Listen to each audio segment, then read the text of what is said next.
The topics that I'm going to cover are three. First of all, how Morocco actually counter terrorism, some experience. Second, which is related to it, is the Syrian foreign fighters. And three, the radicalization, how it is handled in Morocco and how I'm handling it from within, that is in prisons. So bear with me, and please bear with my English. It's not that excellent, even though I taught some of the audiences here who don't speak excellent English because of my teaching, bad teaching. And as a former teacher, I would like to kind of frame my intervention, which would be the following. The first presentation, security challenges facing Morocco. And this will handle the four coming points. Moroccan record in counterterrorism, global perspectives for counterterrorism, the regional cooperation related to counterterrorism once again, and the scope of the threat coming from Syria. As for the first point, Moroccan record in counterterrorism, since 2002, just a few months after the 9/11, 120, since 2002, 120 terrorist organizations have been dismantled in Morocco. Over 20 of them were affiliated to al-Qaeda, the initial one. Some of them are affiliated to the Akim, the new one. And this led to the arrest of over 2,600 people. Some of them have committed 30 assassinations, dozens of assaults and robberies. The first actually took place in May 2012 when a dormant, what we call a dormant cell or a sleeping cell, made up mainly of Saudi Arabians, was preparing a terrorist act targeting NATO fleet in Gibraltar, the Strait of Gibraltar, and of course targeting non-Muslim places of worship. This failed attempt was followed in May, the 16th, of the famous, renowned attack in Casablanca, which was mainly conducted against tourist facilities and Jewish institutions in the city of Casablanca, and which was led to a death of over 40 people and more than 100 injuries. 226 malignant groups have been held in check, including 116 bombing targeting the buildings of national security services, tourist attractions, diplomatic delegations, and Christian as well as Jewish places of worship. Not to mention 108 assassination projects aimed at security services members, Moroccan Jews, as well as foreign personalities. The arsenal of weapons that were held confiscated, there are Kalashnikovs, rifles, automatic and semi-automatic pistols, RPG-7, mortar shells, detonators, and defense aerosols. This is just a nutshell of what happened in Morocco and how we actually took this under check. The current threat. Security services in Morocco are always on the alert as regards security threats coming from the Sahel and now from foreign fighters in Syria.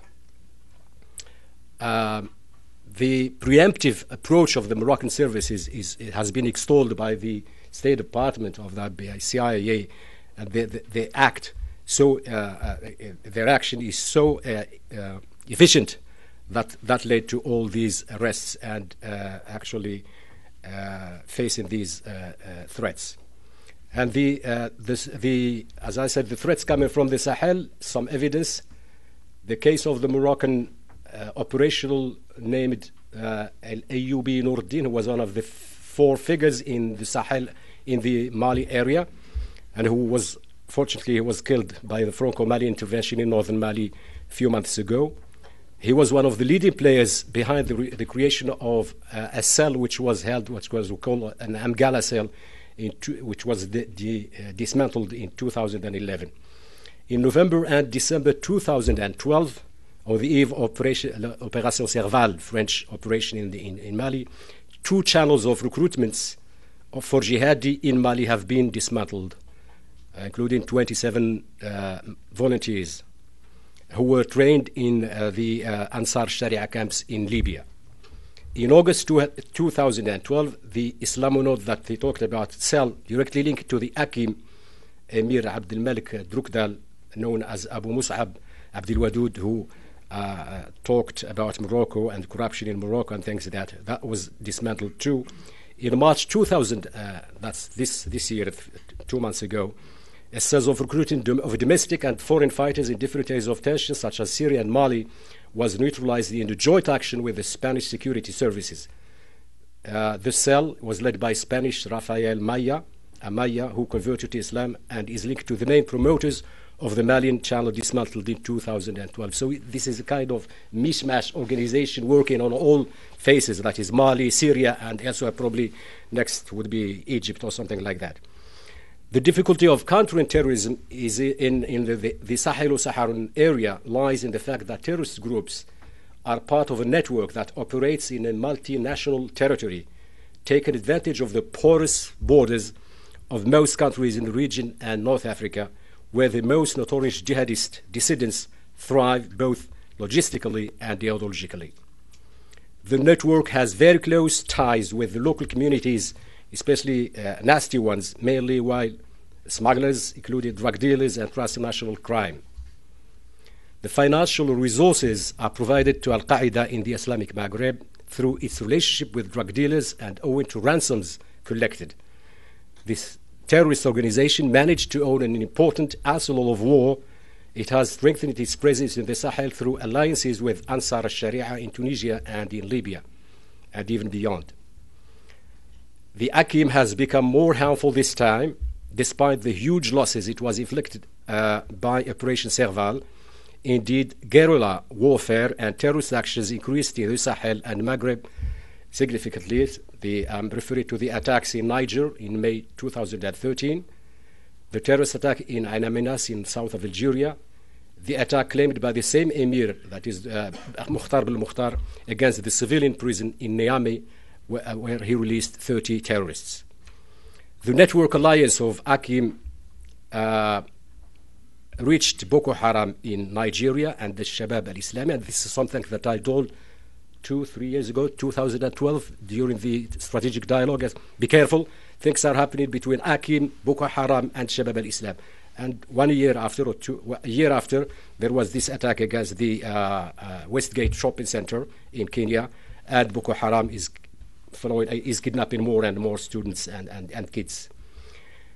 And this caused Morocco to be concerned regarding connections between terrorist groups moving the Sahel and in the southern part of some North African countries. I'm talking about north of Mali and talking about Polisario, what's happening in Polisario. 100, at least so far, it has been proved that 100 of the Polisario militia are operating with Akim. This is something that Mali said, it's not Morocco. The merger of Moujah, the movement in the north of Mali, and signatories of blood under the new name Al-Murabitun, and Al-Murabitun is a name that goes back to history, that is that one that would take care of all North of Africa up to Egypt. And this augurs for terrorist actions against governments and military sites in African capitals and Western delegations. These are the threats, true threats, that we have to face up with. The third point is the global perspectives for counterterrorism. The objective would be to control and channel the dynamic triggered with the advent of the Arab Spring, so as to prevent local, regional al-Qaeda offshoots from reappearing at the surface, as well as forced democratic and modernistic movements on the other hand. The second is to take appropriate measures to recalibrate educative policy and religious guidance of populations, mainly the intellectually and socio-economically fragile layers of society in many countries in the Arab and Muslim world through moderate and tolerant approaches. Our Western partners should provide a substantial material, technical support to governments in countries most threatened and exposed to terrorist infiltrations, such as Yemen, Somalia, Iraq, Libya, Mali, Niger, Kenya, and Nigeria. The technical assistance should include intelligence, logistics, security services, and special force training. special forces training. Substantial economic and social development aid for these countries is a prerequisite for the usefulness and efficiency of the support to the field in this field of counterterrorism. The Moroccan efforts to face terrorist threats originating from both the Sahel and other areas of tension need to be enhanced by developing a close and dynamic cooperation.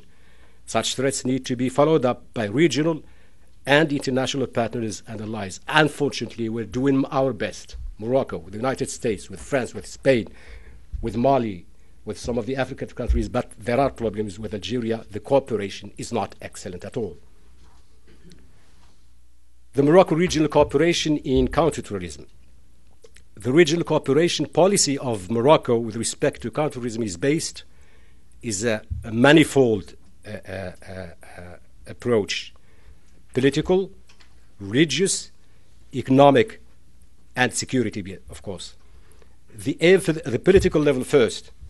The aim would be to work for maintaining political stability and preserving sub-Saharan countries' territorial integrity by enhancing the democratic processes, promoting the culture of human rights, and opening negotiations, for instance, with the Tuareg community as part of Mali's territorial integrity. To extend the scope of regional counterterrorism cooperation by undertaking a multifaceted approach that involves cooperation programs with view to identifying cultural and socio-economic causes of violent religious extremism, and to overcome conflicts that might prevent any positive dynamic for regional cooperation conducive to further terrorist activities. I'm talking about the north of Mali. I'm also talking about what's happening in the Tindouf area in Algeria.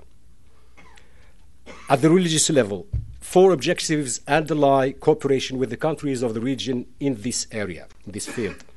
Working to prevent radicalization, political and terrorist exploitation of Islam through promoting an Islamic counter-speech based on moderation, tolerance, and interfaith coexistence.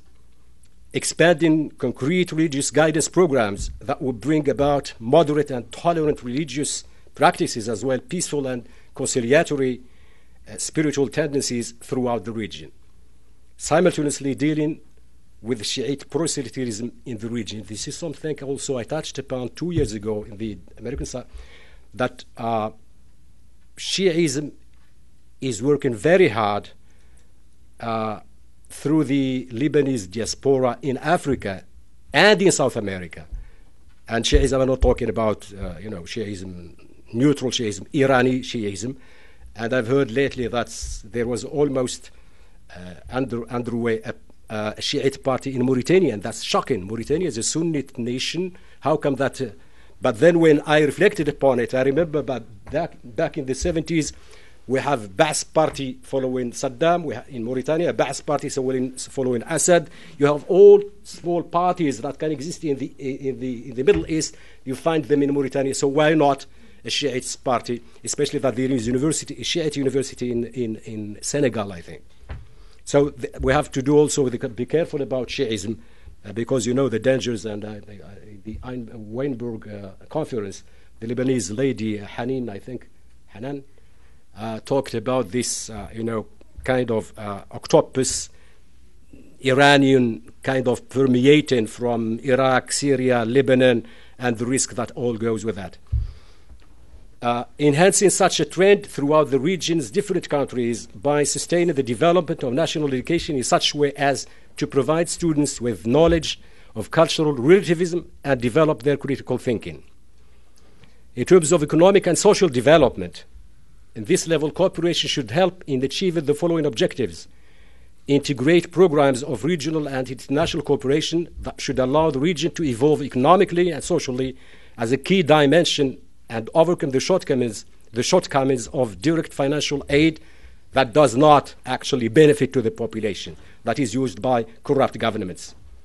Develop and implement concrete economic and social development programs likely to improve the socio-economic conditions of poor and vulnerable populations and provide them with the basic social services such as healthcare and education. Provide countries of the region with an insight of the experience of the Moroccan experience with what we call INDH, the Initiative for Human Development, which actually kind of calibrates the indices of human development, and their awareness of what we call now the food security issues, that is the agricultural, and there is also another experience in Morocco, which we call the Morocco Vert, or the Green Morocco in agriculture, which is actually a kind of a revolution in agriculture. Now, for the security level per se, in this respect, the Morocco seeks to ensure a permanent and active involvement in counter-terrorist matters and all related forms of illegal trafficking, to promote cooperation in counterterrorism all over the countries of the area by weaving close operational relationships with them in such a way as to provide them with technical support and help to strengthen security capacity building, to contribute actively to all forms of mechanisms and intelligent integration of the two levels of regional and international cooperation as regards counterterrorism. The Moroccan concrete commitments in this regard have long been heavily involved in security cooperation with countries in the region, aware of the threats related to terrorist metastasis across a large and insecure territory such as the Sahel. As a direct result of the Arab Spring and the Mali crisis, Morocco, especially after the election of Ibrahim Boubacar Keïta, the Mali president, deemed the conditions suitable for further cooperation regarding counterterrorism in the Sahelo-Sub-Saharan region to areas that have so far been poorly taken into account, namely religious guidance of Muslim populations and launching partnerships programs for economic and social development with the countries of this region. And this is not, as we say, lettre morte in French, it's not a dead letter. The king actually followed that with a visit to 4 African countries, signed 92 economic partnership conventions with these countries, Mali, Côte d'Ivoire, Gabon, and Guinea-Conakry, sorry. Indeed, this range was highlighted by His Majesty the King in his speech as Ibrahim Boubacar Keïta took office in September the 19th, 2013, and it will be appropriate not only to start a South-South and win-win economic cooperation, but also to contribute in the restructuring of religious field in a way that could prevent uncontrolled radicalization under the influence of jihadist and Shiite ideology. Hence, to put those plans into actions, 500 Malian imams are being trained in the practice of the Maliki rites. Cooperation in the field of guidance and religious resocialization has been welcomed by recent requests from the Ivory Coast, Niger, Libya, Tunisia, and Guinea-Conakry, wishing to have their own imams trained in Morocco. Now I come to the point where to talk about Syria. It was not a different topic, it's related to this. The scope of the threat coming from Syria. And this is something, once again, I said 2 years ago, when people were just helping the opposition in Syria, knowing what's going on in there. And I based my analysis at the declaration of a French surgeon who came from Syria and gave this kind of declaration saying, be careful, things are happening in Syria. You are not helping the opposition, you are helping the extremist Islamists. The situation in Syria is characterized, as you know, by divisions amongst opposition forces, between secular forces themselves, between secular forces and extremist forces, and inside these extremist forces themselves.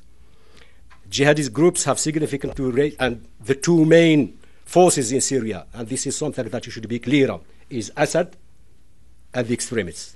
The other opposition that we're trying to help is very, very, very weak, unfortunately. I heard something different from the Weinberg conference, where the guy from the opposition saying that, yes, we need everything, we're going to do this and that, but I'm not very much convinced. Jihadi groups have significantly raised their financial and military capacities, whereby they were able to take control over strategic areas, the border between Syria and Iraq, which enabled them to pave the way for a post-Assad era and to plan deployment strategies in countries like Jordan and Lebanon. Benefiting from the logistical and financial support from Gulf countries, I'm not talking about official Gulf countries, but citizens from Saudi Arabia, from Kuwait, from other areas are sending money to these jihadists. These groups were able to receive thousands of foreign fighters currently involved in combat against forces of Assad's regime. The presence of foreign fighters in Syria was due to the presence of organized facilitating networks operating in countries where these militants live, as well as in Turkey. Of course, I'm talking about all the Maghreb countries, all the Mashreq countries, the main European countries, including Scandinavian countries. People came from Sweden as foreign fighters to Syria. The propaganda strategy set out by al-Qaeda affiliates, especially through social media, has led to the radicalization of thousands of young jihadi elements, leading them to travel to Syria to partake in combat operations alongside various jihadi organizations, including ISES, Jabhat al-Nusra, and Harakat Shab al-Islam. And I'm talking about how people actually use these. They use images, Sunni women, Sunni children killed by Assad, and everybody wants to go and fight Assad, but they don't know where they're going. They're being taken by one of these movements, and Nusra, whatever have you, and they're using them, train them. But of course, some of them are used to be trained and go back to their own home countries to fight them. And this is something that we raised with the general prosecutors, American general prosecutor, when he visited Morocco, I think 2 years ago. We were actually threatened about this possibility, even for Americans. And to give you an idea of what this Nusra and ISS are doing, I've just a week ago I came across an article in one of the Moroccan newspapers, and it's shocking. The SS, Islamic State, reached Sham in March 2012 and 11, with the break of the Syrian conflict following the Arab Spring. What they do is this: they took an area where most of the population is Christian.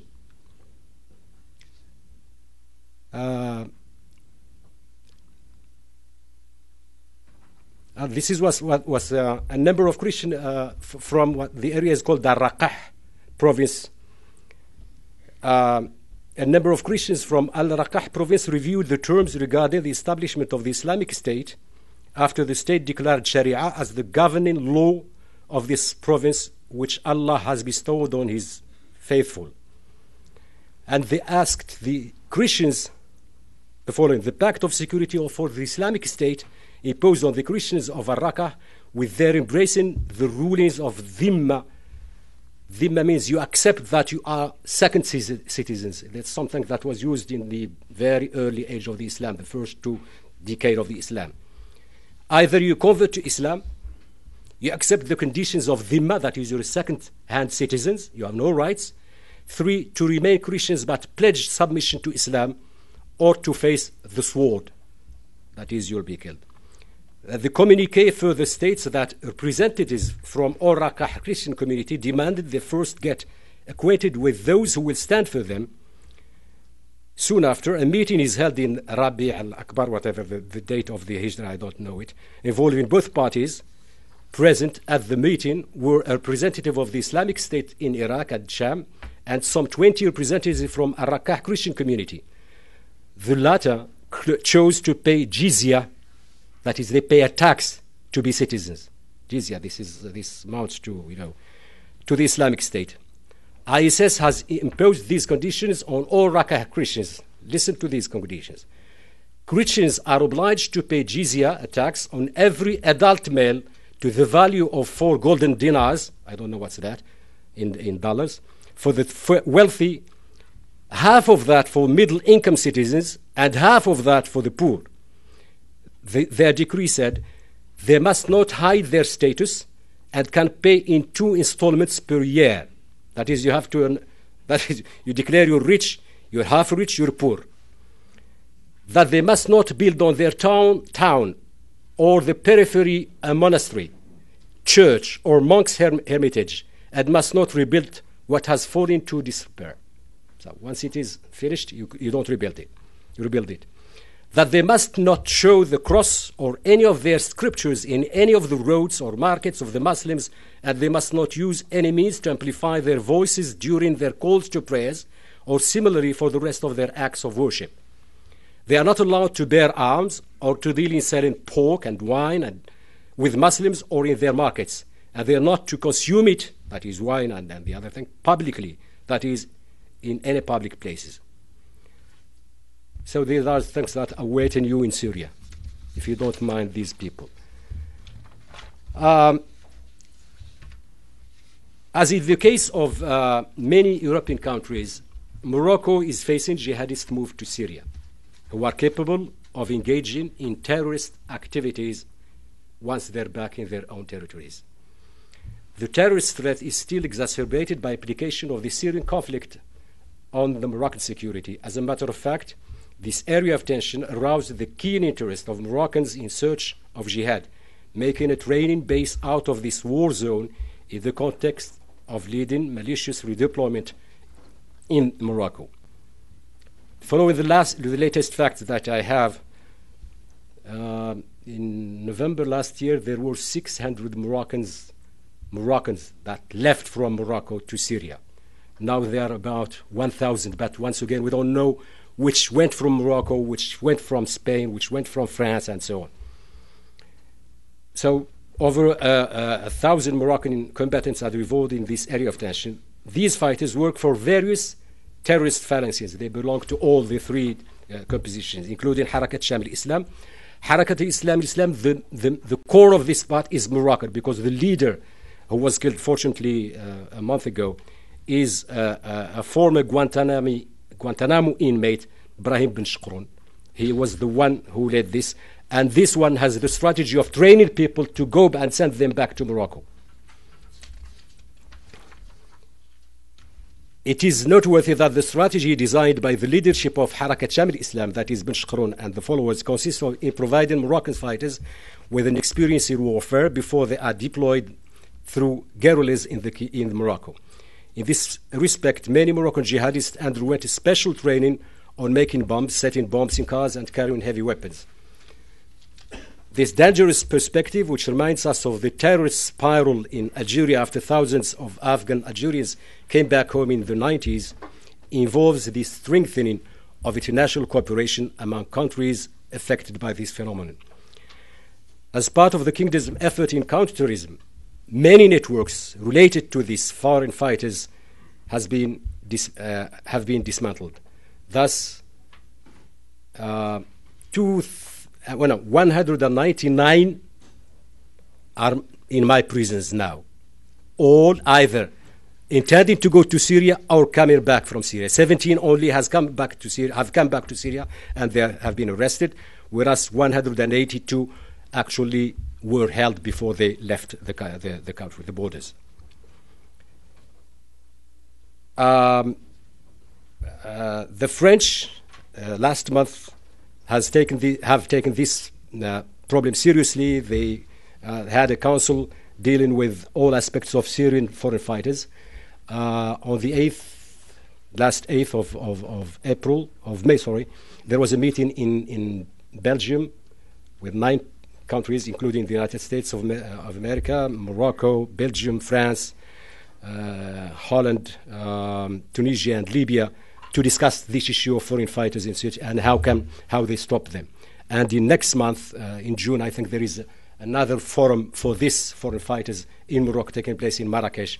I think in June. The date has not been yet decided upon. So this Syrian foreign fighters is serious, and the repercussions of that would be something similar to what happened after Afghanistan has been after al-Qaeda has been ousted from Afghanistan. So that's my second topic about Syria. I'll move on to the radicalization. That's the way we should proceed.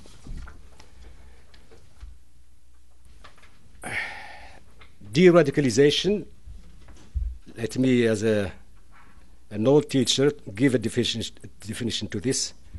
It is the process of preventing or deterring religious extremism Now we're dealing only with religious extremism. We're not dealing with Marxist extremism. And ensuring that individuals and extremist groups do not slip or relapse to terrorism. It consists of countering terrorism by tackling its root causes or factors leading to it. Countries faced with the rise of religious extremism and terrorist threats are now increasingly prioritizing de-radicalization, as understood above, given that repression as an exclusive approach has not always been an effective instrument. Morocco is a case in point. Along with security vigilance in countering terrorism, Morocco became at an early stage aware of the need to double its efforts in this area. The point is adopting multidimensional prevention approach in dealing with religious extremism. The following presentation provides an overview regarding the aspects and the various dimensions of the multifaceted strategy developed and implemented by Morocco. It takes the following point: frame of reference, de-radicalization strategy developed and implemented in Morocco, the objective conditions conducive to de-radicalization, Moroccan de-radicalization as a model that can serve as a model elsewhere, and some attempt at de-radicalization within corrections. The frame of reference for Morocco's de-radicalization strategy consists of the following basic tenets and strategic orientations. First one is Morocco's religious reference frame is based on the Sunnah, the Maliki rite, and Ash'ari doctrine, advocating interpretation efforts in accordance with the high purpose of the Sharia: flexibility, moderation, and balance, away from rigor, excess, or extremism. The Maliki rite has always shielded Morocco from extremist and intolerant religious-based movements. And of course, the question may be, why, how come that some Moroccans are extremists? I will spare you the details of that. Because, well, something that came to us from the Wahhabi movements back in the 70s. The duality of the Moroccan monarchy. The king of Morocco is at the same time the head of the state and the commander of the faithful. The commandery of the faithful allows for exclusive monopoly of producing and imposing religious norms to prevent political uses that can be motivated by religion. The kingdom's, the Moroccan commitment in building a modern democratic Moroccan society, supportive and respectful of human rights, such commitment is consistent only with tolerant, open, and moderate Islam. The de-radicalization strategy developed in Morocco, these aspects deal with the restructuring of it's a long-standing movement, religious field, as well as with national guidelines on economic, social, and human development. Reorganizing the religious field. This includes a mechanism of integrated measures which aim at providing citizens with a certain spiritual security. The purpose is preventing newly hatched extremist influences in other spheres that are odd to the domestic or alien to the domestic history of Moroccan Islam. And the mechanism consists in many components. The first one is at the institutional level. In August 2030, the publication of the Bulletin of Imams and Preachers. The development and the publication of this document was meant to manage and control the preaching process of spiritual guides in Muslim places of worship. Because if you leave anybody says what he likes, how he interprets religion, how he interprets Islam, then you're lost. So we have to channel all these interpretation in a kind of mode. Restructuring the Ministry of Islamic Affairs, especially creation of a directorate of traditional education. I will tell you a small anecdote. I was governor back in the end of 90s in a small area, a small province south of Morocco, south of Marrakesh, called Chichawa. And there are these traditional schools of Quran, teaching Quran. I went there, most of them are actually in mountains. I went to one of them, unknown as a governor. I came into it and find young, brilliant students coming from all parts of Morocco, learning Quran. And at that time, there wasn't this movement of Islamic movement. I said, this is dangerous. How can these people coming from Al-Khamisat, from north of Morocco, and learning Quran, what if they are taken by Wahhabi movements and things like that and used against this? And I was shocked, actually, because the second time, the next day, I went to, in Commune, back in the mountains of Atlas, and I asked which party is taking over this council, is that the council? And they found it's PPS. PPS was a former communist party. How come that a PPS come to these mountains? What if an Islamist movement came to this mountain that they will take over? So that's some kind of danger that just at that time I was thinking about, and actually that's why because we have these traditional schools of Quran all over the place, and nobody's controlling them. You can teach whatever you like, and you can actually indoctrinate whoever you like. And this was taken into account ever since actually 2003. So there was a direction for the traditional education and another direction for the mosques. Because some of you who know Morocco, back in the 80s, 90s, you saw these extremist groups having mosques everywhere, in garages, everywhere you can go, you find a mosque, and it's illegal. And they preach what they like, they do what they like, they say what they like, and they indoctrinate people. So we have to organize this. So there are aspects of organizing the religious field. The review of laws regulating Muslim places of worship, then this is even at the architectural level. And then the organization of the decentralized the Ministry of Religious Affairs. That is, you have ulamas, you have representatives of all of the ministry in all provinces. And then in 2004, there was this instance of ulama al-ifta. Ifta is, that is, you give decrees, you give explanations of, in the East, everybody is a mufti. You can say he's an apostate, you need to kill him. And no, in Morocco it has to be decided upon Majlis al-Ifta, who is headed by the king. And no fatwa can come out of this. Okay? In April 2000, the High Council, Regional and Local Council of Ulama were organized. And in 2008, the Moroccan Ulama Council of Europe was also established. So not only in Morocco, but in wherever there are Moroccans, in Europe especially.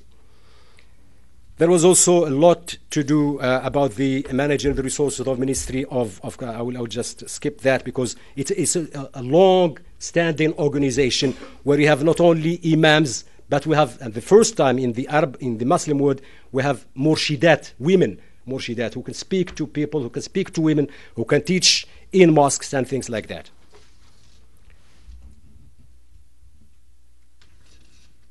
In addition to that, of course, that goes with it, is that we have over 40 or 50,000 imams. This is a huge army. If it's not controlled, if it's not know what it says, what it preaches, everything will go berserk. And also, we have to to promote them socially, that they have to be paid nicely. They don't depend on others, in other words, to give them what to live with. And of course, with all this, you need also to use the media tools, because communication is very important. We have a radio called the radio channel and a television channel, which only deals with all religious aspects of that are going in Morocco. And there was, of course, something very important in the reviewing of religious curricula, and all books dealing with teaching Islam were taken, and then things that are that goes with against humanity has been taken out of these syllabi.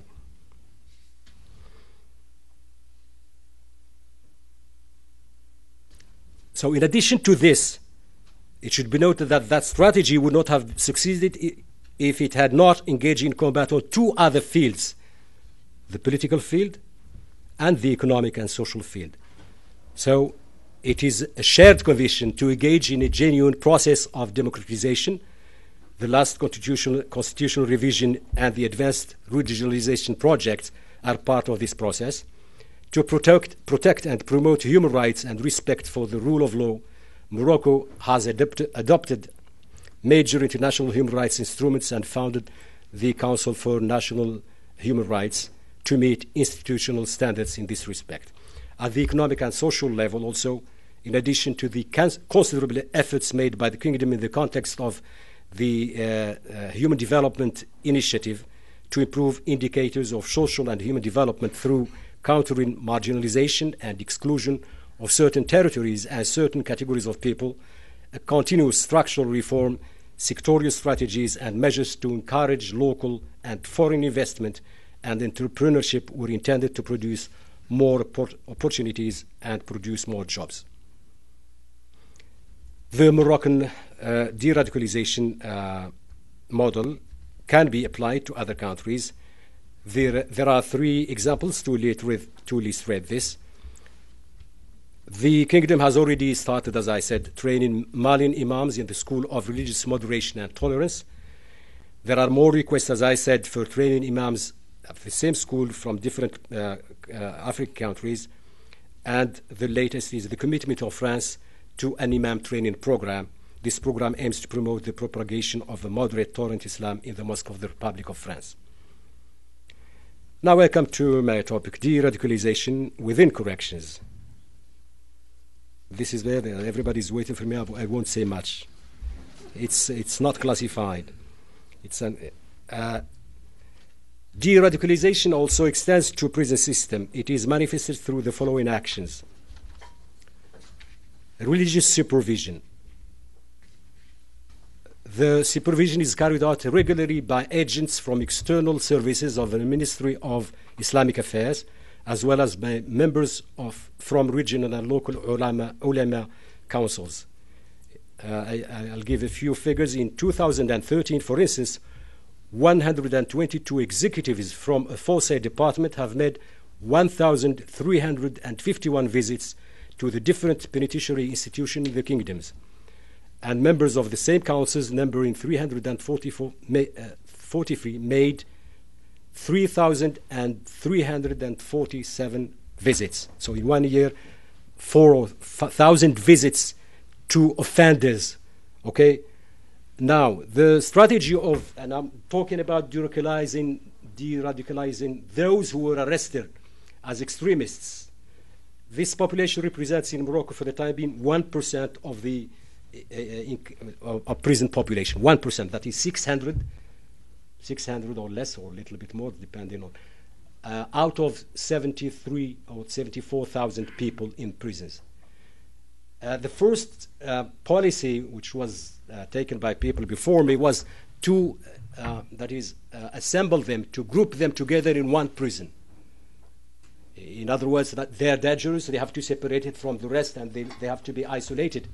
But that did not work. First of all, my analysis now is that they are from different kind of conviction of, there are low soldiers, there are thinkers, there are strategists, and if you put them together, they may impact on those.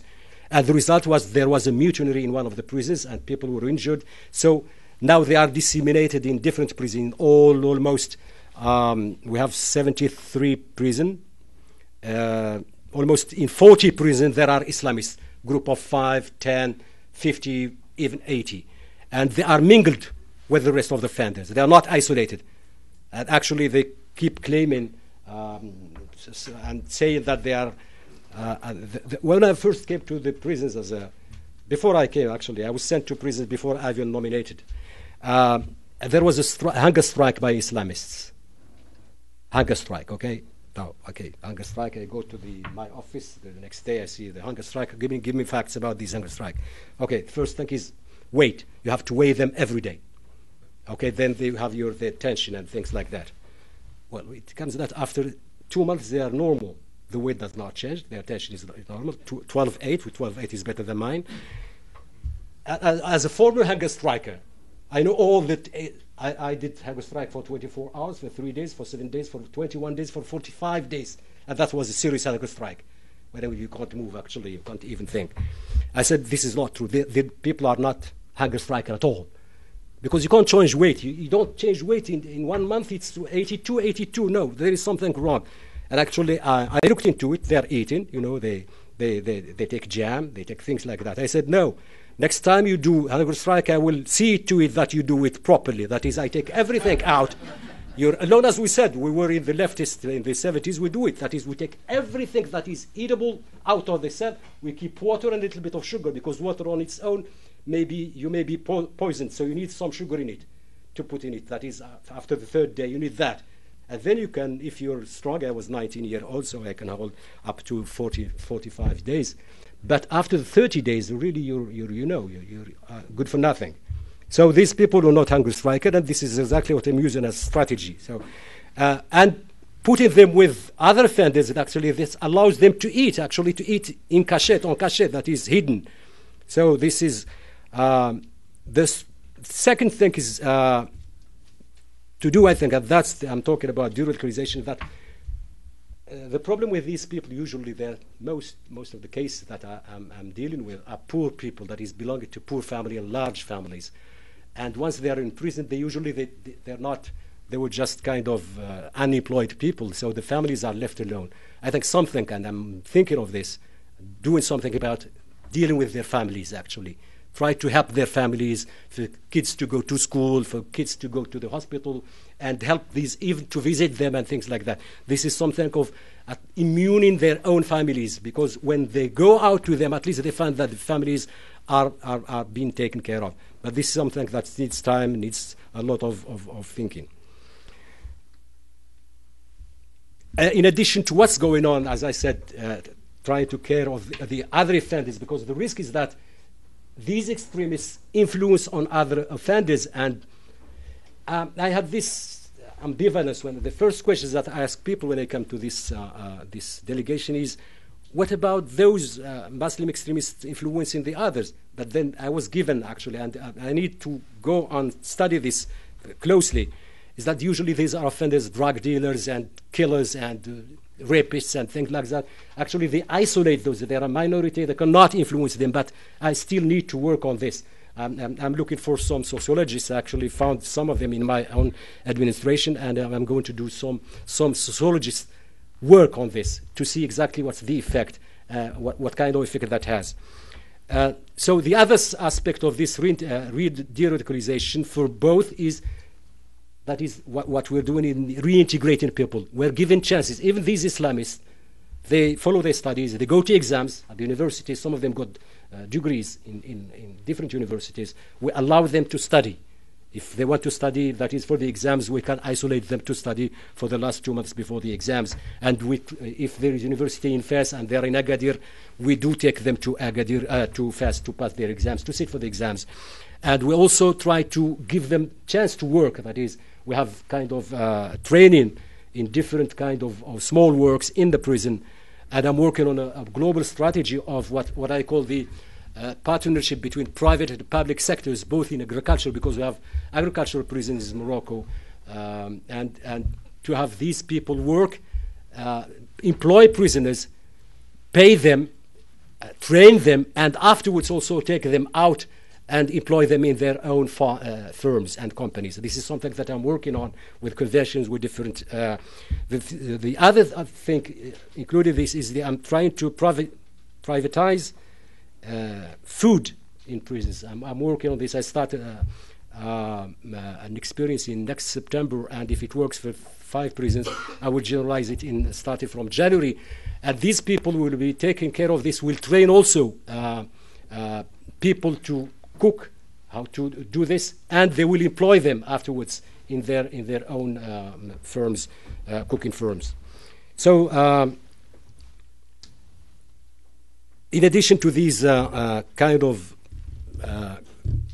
steps, there are also steps that cannot be unfolded, and that's very deep work with some of these to revise their approaches to Islam, to Morocco, to apostles, and so on. The result, as you may have followed, some of you who are familiar with Morocco, one of the extremist guys in Morocco was one called Fizazi. He was always in the Jazeera channel talking about Islam and radicalization and things like that. When the first Casablanca was bombed, he said, that's not a good choice. You should have chosen a playground where you have 70,000 people, or a market center where you have thousands of people. And of course, he was sentenced to 30 years of imprisonment. He was amnestied after passing 80 years. And 2 months ago, I think he presided the Friday prayer preached by the king. He prayed, the king was behind him. And that's kind of de-radicalization, of de-Salafization, because we have Salafis, and it's working in Morocco. Some of these are working. I cannot unfold this. I'm working on it, top secret. Thank you very much.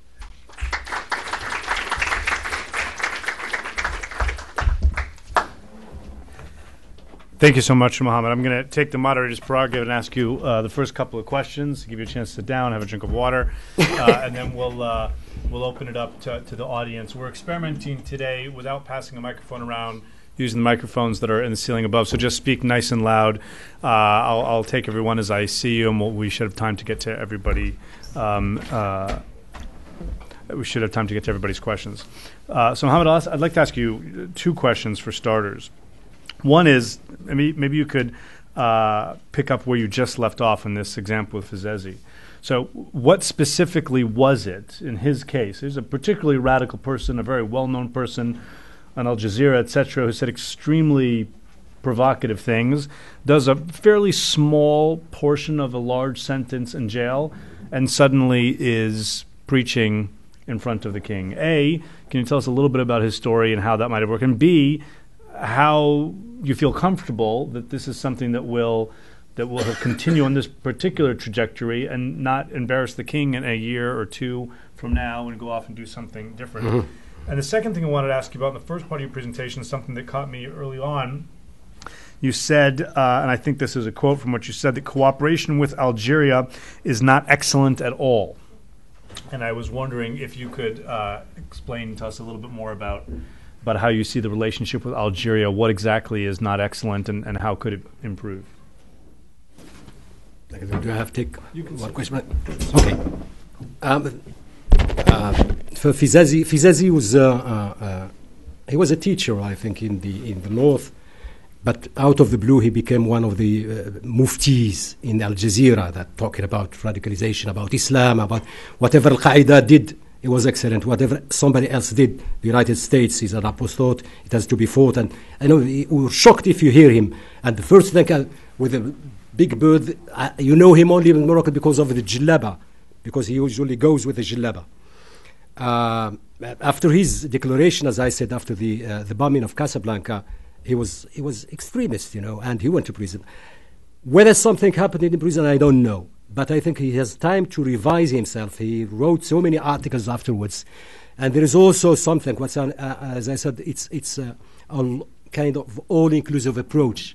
It's political, it's economic, it's so Morocco, in the kind of opening that it overtook actually, was to allow some kind of a party, Islamist party, close to the Salafists, which is al-Nahda al-Fadila. His name is al-Nahda al-Fadila, that is Renaissance and virtue.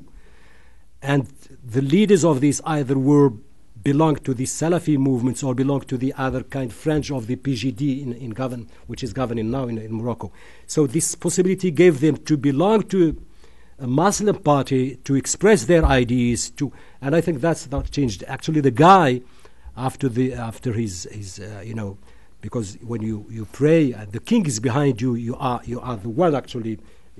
You are the one in presidency because the king is behind you. And when he talked to the king, he was kind of transformed. He said that I've never seen somebody so humble and so nice like this king, because she's true. He's very modest and very simple, and that seems to have worked with him. And I think he's got a good influence on other people. Of course, extremists will not change. Just you remember this from the extreme left. Some did change, some don't. And the same kind of work, I think, is underway with either outside prison or inside prisons. Whether this is going to actually kind of preemptive approach, I'm not sure, because people keep changing. And there is something that I told my American friends quite a few months ago, and I reiterated that quite a few weeks ago. I was glad that that famous strike that was meant to go against Assad's chemical weapons did not take place, even though we wholeheartedly wanted something to be done against Assad with all the horrors that he committed. But at that time, I didn't like that the Americans should be involved in it immediately and solely, because at one time France did not want, Britain did not want, and the United States, Obama has to decide to strike. You know, you remember that. I didn't like that. I didn't want it to happen because, once again, it was going to radicalize more and more and more and more people against the United States. That's not the purpose. The purpose is, once again, we have to avoid these things that do push people to this radicalization. So as long as these elements exist, that this kind of injustice is felt somewhere in the world, we will have these people who will be just, you remember, it's Afghanistan, there it's Mali, there it's, now probably it's Egypt. We have to be careful about what's going to happen in Egypt. As to the cooperation with Algeria, yes, you know that things are not working with Algeria. It's a pity that at this level, where we have so many dangers, so many threats against our area, against humanity, and there is still, you remember, a month ago when the global counterterrorism forum was held in Algeria, and then the United States invited everybody, but the Moroccans were expelled from it. They were not expected to go in it because Algerians didn't want them. How are you going to cooperate with these people who do not accept you as a neighbor? How do you accept that we want just open the borders? Let's open the borders. Forget about the Saharan problem, Western Sahara problem. Forget about it. Let's open borders because our people, there are families over the borders. They don't like it. Well, that's a problem. There is no cooperation with Algeria at the security level at all. And it's a pity. We're wasting a lot because Syrians are coming through Libya, through Algeria, coming to Morocco. If Algeria did or does its homework, we wouldn't have to face these people there. Okay, we'll go to the audience. And I saw one question here in the back already, so please, just nice and loud so that we can pick you up on the microphone. Sure. Mehri Farouk from WORD, the World Organization for Resource Development and Education. I wanted to thank you for a very interesting overview of the situation in Morocco and its regional implications. My question was that if Morocco is seen as a successful case study of a top-down approach to countering violent extremism, because they've been propagating these state-approved moderate ideologies, how do you think that this approach can be replicated elsewhere? Let's say in regions like the Gulf, where some analysts might contend that that the state itself has encouraged the dissemination of controversial ideologies into other regions. So I was wondering if you could touch on that, and if you could also perhaps speak a little bit about some of the public-private partnerships that might be underway in Morocco. What is the role of civil society in countering extremist ideologies there? Mm-hmm. Thank you. Thank you very much. Well, actually, I don't think that what's happening in Morocco is there are historical factors and elements in it. We have the chance of having, as I said, the head of the state who is the commander of the faithful. Nobody actually is questioning that except the extremists, once again, Al-Adl al-Ihsan probably, and others. But for the majority of the Moroccans, they accept, and this goes back to the sundry years. Whether do we have that in the Gulf areas, I don't know. We have Wahhabism, which causes a lot of problems now there. One of the things that I said, not as an official, is that during the king's visit to Africa, and one of the things is that he prayed in all the mosques, wherever he goes, Friday prayer, and then, distributing Mus'haf, the Quran. And I said, that's bad. That would be seen badly from the Saudi Arabians' point of view, because they are the ones who are after Islam. Well, what we got is that al-Qaeda and things like that. I think it's very difficult to really. The problem is with Egypt. Egypt is a big Islamic country, but does Al-Azhar actually play this role of counterbalancing things? The credibility of Al-Azhar, how far-reaching is it? So there are these problems. I think they're unsolved cases. The purpose of the Moroccan experience is to work with it, especially in African countries, who are spiritually related to the old sultans of Morocco. That's something that goes back to the world. The Islam got to Africa through Morocco. That's the origin of it, and it's very helpful. As to the, as I talked about the public-private partnership, I'm talking about it in prisons. That is, to try to involve private investments in prisons in order to take care of these people, because the state, the government itself cannot integrate people or they cannot give them jobs. They can give to some of them, those who have degrees, but not to everybody. So I'm trying to get, because usually the population in prisons are poor trained people. So if we manage to have some kind of training, pre-training in prison, and then taken care of afterwards, after they leave prison, so that they do not relapse, I think that would be a good experience. The first convention have already been signed at one of the agricultural prisons. Miss Judith is here too. She knows everything about this. Thank you. Ish, do you want to? Yeah, I have two questions, if you don't mind. The first, I want to briefly go back to the Algerian issue. You said that Morocco's efforts have been lauded by many Western governments on the political, religious, and economic components of its outreach to the Sahel in its CT efforts. And as Western governments think about how to engage Morocco and Algeria in the midst of their strained relations, could you perhaps lay out the specifics of Morocco's sort of value added and explain kind of the key differences in Morocco's approach to CT versus, say, Algeria? Mm-hmm. And the second is you mentioned the Ash'ari doctrine and the Maliki Madhab, this moderate school. And this is an important component of the soft CV approach, domestic soft CV approach. How does the government ensure that people are following this Moroccan version of understanding the Sunnah without impinging on the freedom of conscience? Mm-hmm.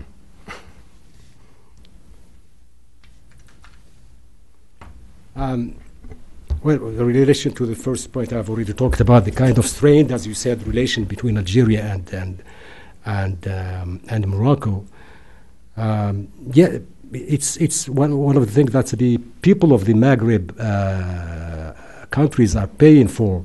Now, has Algeria cooperated nicely with Morocco? Now we have Mauritania, Morocco, Algeria, and Tunisia.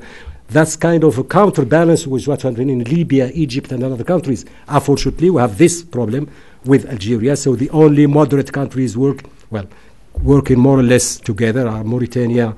Tunisia is just the kind of getting out of the problems, but it could be very helpful, and we need to help Tunisia. Algeria is I think a problematic case, sincerely, with what's happening there. I'm sorry to say it, with a crippled president, almost dumb, unable to do something. Do you think we're going to get any kind of movement forward? It's a serious problem. Yes, Algeria is a very big country, a very rich country, and it's using, unfortunately, that money in the wrong way. And we could have done better. Have this cooperation existed in the Malian crisis, we could have done excellent work, just Algeria and Morocco, with the help of the United States and France, without even intervening. But when Algeria said no, a veto to anything in which Morocco is involved. And this is exactly, there is no, as I said, cooperation in terms of either counterterrorism. Algeria is working on its counterterrorism inside, and as you remember, it's every day, almost every day, kind of bombing, killing, and things like that. But of course, as a huge continent, Algeria is 2,000 square kilometers, so it's huge, and nobody hears about that. So I'm very pessimistic about this, and I don't think there is any solution unless something changes in the Algerian side. As for the Malik, yes. As you from my presentation, you see that yes, we are intervening in religious kind of guidance through a very structured Ministry of Islamic Affairs. There are imams, there are councils, there are mosques. Everything is, I don't know what you call conscious. Well, Christians are free to Christians, Jews are free to go to the synagogues. Muslims, those who like to go to the mosques, they go to the mosques. Those who want to go to the bars, go to the bars. But you can't just have, kind of freedom. Shi'is, now there is a kind of small group of Shi'is, and they're said to be kind of oppressed. Well, Shi'ism is not accepted in Morocco so far. Probably we will accept it one day as a kind of, but so far it's a danger. And that's why we closed our embassy, Iranian embassy in Morocco, because we felt that Iran is using this kind of cult to come into Morocco and cause Taifa kind of struggles that we don't have in Morocco and in all the Maghreb countries. Rob in the back. We're using that mic, so it's nice and loud. Thank you. First of all, I just wanted to thank you, as someone who lived in Morocco 11 years ago this month. I appreciate very much the effective role that Morocco took against the terrorism, against its citizens, and against its guests. So I thank you and your government for all of that. I wanted to ask you a question about the inherent sort of tension and complication of working with European countries, especially regarding the return of jihadists from Syria, and the extent to which you monitor them, and the flow of them back from where they are now. It's one thing to know that they're over there. It's another thing should they decide to come back to Morocco. And for better or for worse, I would assume from Morocco's perspective, if they're not going to be in Syria, you'd rather have them in France or Spain or somewhere else. If you could talk a bit more about the cooperation and the difficulties of cooperating, Septa Melilla, the inherent problems that there are, the structural problems that there are in cooperating with European countries who face a similar problem, and their solutions may not be your solutions. I noticed that when you gave your talk and you were giving us some of these numbers, the numbers you gave for today, if I got it correctly, you said about 1,000 people, Moroccans, have gone to fight in Syria, but that includes Moroccans from Morocco and Moroccans from Europe and elsewhere too. So in your presentation, you kind of put this together as well. Mm-hmm. Thank you. A friend from the institute, I think. He's our fearless leader, Rob Salah. Right. Yeah, that's right. I guess that because I saw him in the Weinberg conference leading the game.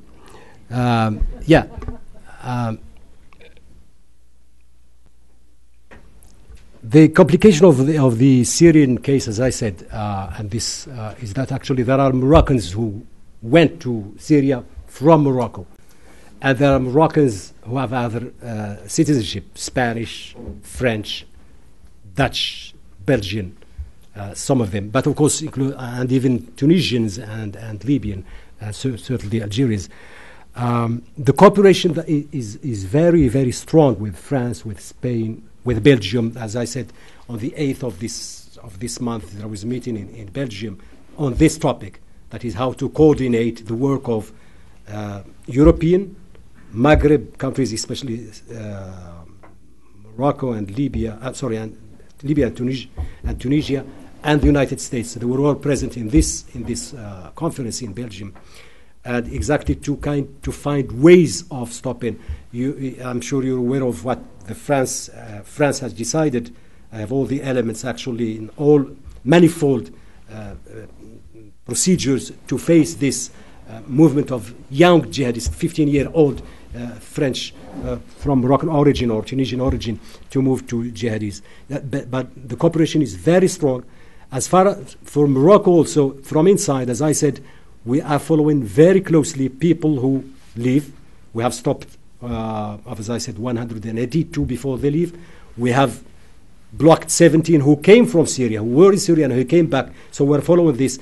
The only problem, as I said earlier on, is that those who come from Algeria, if they come from Spain, from whatever, Turkey, we can follow them. But if they are thrown, if they sneak through the borders, just like all the immigrants from African countries in Morocco, Algeria, that's why we need more cooperation with Algeria, because they come to Syria, to Egypt, Libya, and then in Algerian borders and through Morocco. This is what we're afraid of. If you remember, at one time we actually wanted to stop these Syrian people coming from Algeria, because we were afraid lest some of them might be used by Assad's regime to wage or to do nasty things in Morocco. But then because we strained and we opened up a little bit because of humanitarian causes dealing with Syrian people, refugees. So the cooperation, as I would go back, is very, very strong. We share exactly the same perspective: how to stop these people, how to face that is their movement.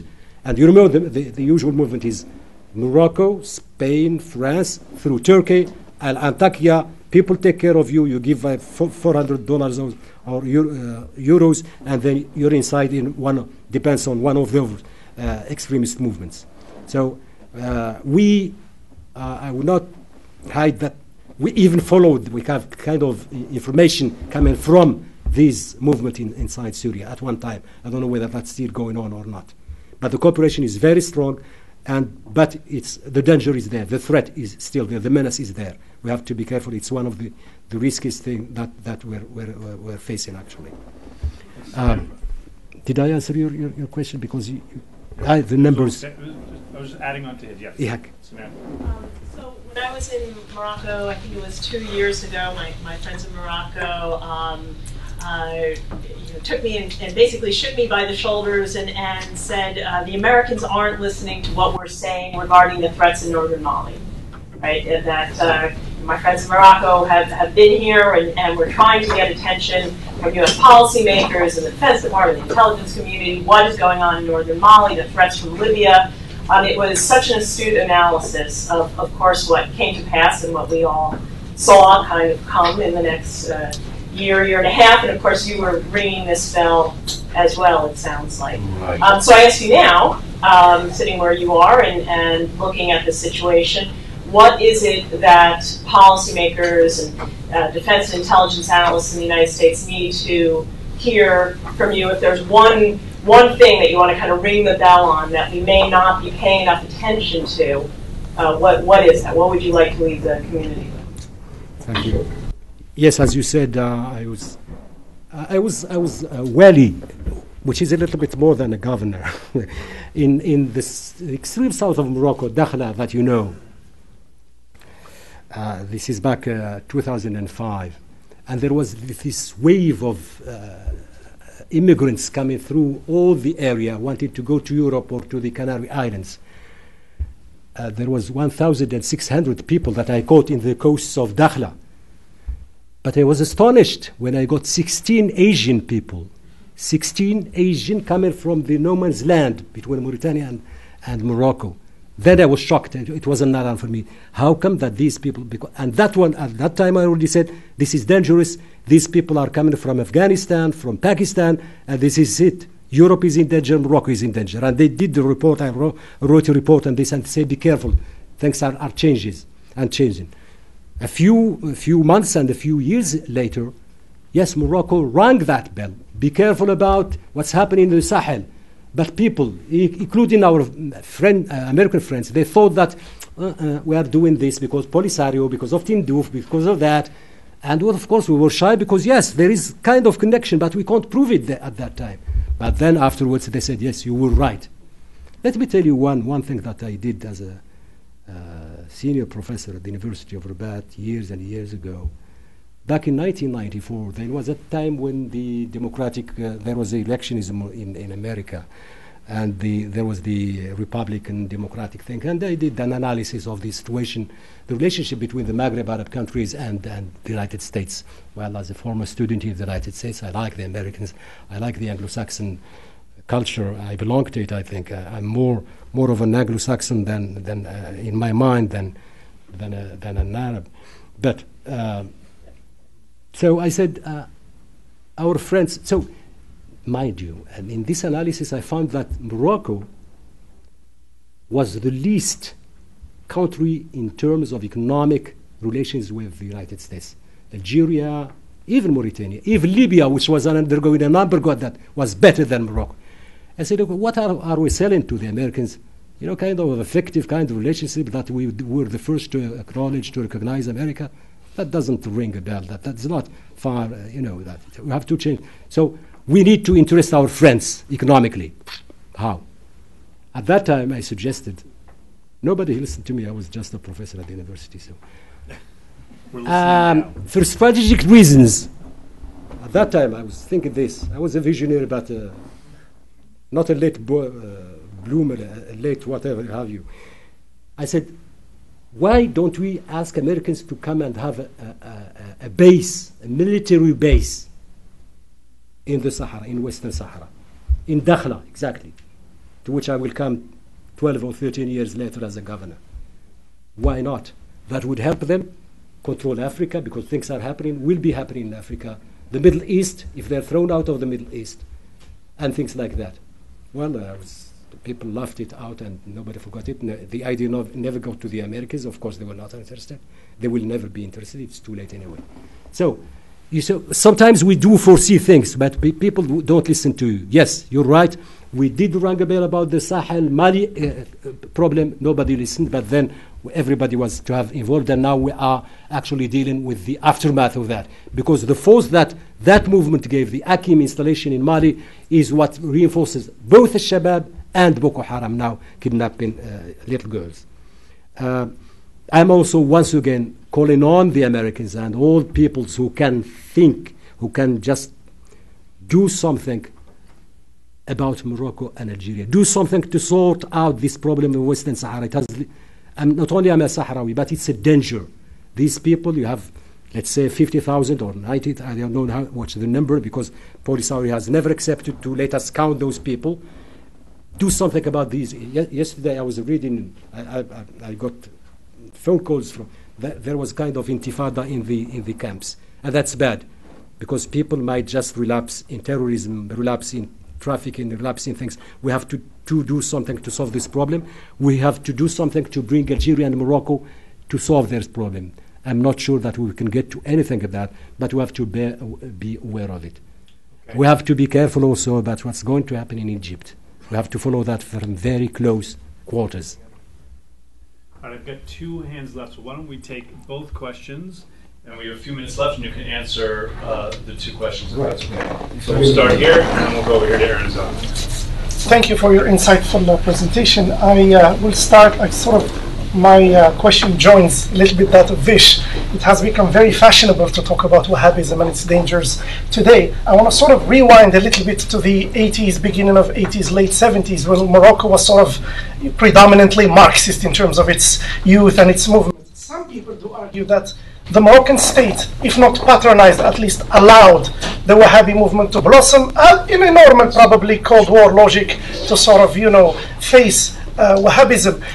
What do you make of such an argument? And second, aren't we probably, isn't there a risk that we are making the same mistake by sort of having our own Islam or Islamic movement patronized by the state, that we are creating our own Frankenstein, sort of Islamic Frankenstein for tomorrow, that today's moderates will become? That's my first question. The second question, quickly, you mentioned al-Fizazi as a successful sort of model of de-radicalization. You mentioned the Nahda wal-Fadila. A lot of those offshoots date back to Shabib al-Islamiyya of Abdul Karim Muti', who allegedly is now in some Gulf country. Do you think that Abdul Karim Muti' could be de-radicalized, and are there any efforts towards that? Thank you. Excellent. Two very simple questions. So we'll just take one more. Another simple question, please. Please make this also equally simple. No, I just had a brief question about Libya. We've talked a lot about Syria and Mali, but obviously Libya sort of has its own issues related to the jihadists. And I know, based off my own research, that there are a number of Algerians, Tunisians, and Egyptians that have gone there to train not only for Syria, but just for terrorism within the region. Do you see Moroccans inside of Libya training as well, whether it's for Syria or whether it's to project attacks back home? Let me first, I'm very glad that you raised that question. I was going to talk about that actually at one time. That is, when I talked about the kind of reorganization of the religious field that has been taken over, starting from 2000, I was going that actually because of the mistakes made by the Moroccan state itself. I was a youngster. I was a student. I was a Marxist. So it was actually those. It's not Wahhabism. At the beginning, it was the Muslim Brotherhood, people who were kicked out of Egypt and came as teachers in different parts of Morocco. This is how actually the Shabiba Islamiyah started in Morocco. It's because of this. It's not Wahhabism. It's Moroccan Muslim Brotherhood from Egypt. And I was one of the students. I remember some of them by ministers now in Morocco, Al-Athmani, who was Minister of Foreign Affairs in Morocco, and Baha, who is Minister of State. They were in the same lycée as I was in Iran. And at that time, I started getting indoctrinated as a Marxist. They started to go to the mosques, spend the night in the mosques. And this is, I'm talking about 1972. Yes, and the state encouraged that movement to face Marxists in the universities. But there is something that happened. When I was sent to prison back in 1977, all the university only has the right to talk Marxian people talked. We were all over the place in all the meetings. After 5 years, I came. There was a course in the English department, which I was in the English department. The first time I went to it, it's called Arabic culture. And I went there, and there was a lecturer talking about Islam, facing Marxism, facing Jewism. And you know what happened? First time I just burst out laughing. Laughing because this is new to me. How can that university in 5 years change altogether from extreme left to extreme right? And I left that course. I never went to it at all. And I'm sure I flunked it because it was in the oral. So yes, change. It's not. I don't think that it was a kind of meant. It's a kind of a service trying to push that to face the Islamists. And then there was this Wahhabism. And Wahhabism, yes, it was encouraged by one part of the state. It was one minister of Islamic Affairs at that time who encouraged all the mushafs coming from Saudi Arabia. And we did. But ever since 2003, now the Minister of Foreign of Islamic Studies is a colleague of mine who was at the University of Mohammed University. He's a historian. He studied in the United States. He taught in the United States. He's an open guy. He's a very, very erudite guy. I think we argue with this. You're right to have raised that. True, but there are all those risks, okay? But at one time, with the development of society, with economic development, when you uproot all the causes that may cause extremism, I think we can. But there is always a few cases. As to the second case, Muti', what I heard is that, yes, he's trying to come in. Some of these guys have come back to Morocco and they're now normal. We will follow them. Anyway, كيف كان نقولوا مات لي الحوت. His fish is dead. His fish is dead. He can't do anything. As to, yes, Libya. Libya remains one of the main concerns. And this is something I reiterated once again. It's dangerous. There is no state, there is no army, there is no nothing in Libya. The upper hand is taken by Ansar Sharia, actually, who are working in the south of Libya, who are training people. Yes, they're training all Muslim people, including Moroccans. But, of course, the purpose now is to send them to Syria or to Mali, but I'm sure they will also target Morocco. We're aware of that, we follow it, but we have to cross our fingers and wait. But something has to be done about Libya. That's why I'm saying we have to encourage the states that have come out of the crisis, Tunisia. We have to do something about Algeria. We have to encourage Morocco and Mauritania to isolate, because the most serious problems to me will be coming from Egypt. Thank you.